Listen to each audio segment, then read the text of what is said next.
Kit, Jeff Gampel. I call him Gampy. You can call him Jeff or Gampy. You can call me Gampy all day long. Thank you, Scott. Shivika, hello, welcome. Nice to know that you're close by in New York for us. So, Shivika, my question is, you've talked about several industries and along the lines of disruption, being a disruptor, what industry, product, service do you feel hasn't been disrupted yet and needs to be? And if you could give us an example, perhaps what do you think needs to be done in a general sense for that industry? Yeah, I'd say that's a great question. Two things. I think the cell phone industry is ripe for disruption.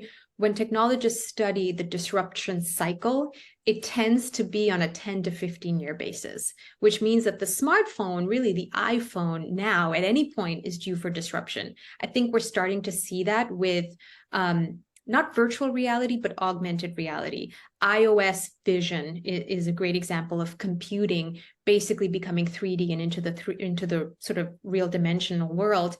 I think we're going to start to see that with the cell phone. I don't know what the next iteration looks like, but I know that the iPhone experience is certainly up for disruption.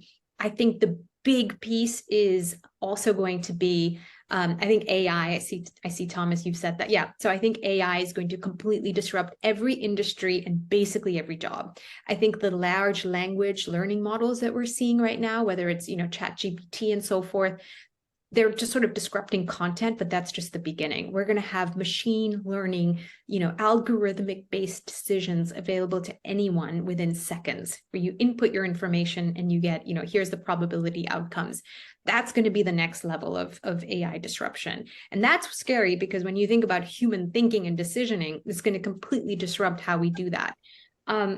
I would say the third one is decarbonization. So in order to get to where we need to on a planetary scale of carbon, we need to both reduce the amount of carbon we release, but we also need to take out carbon from the atmosphere.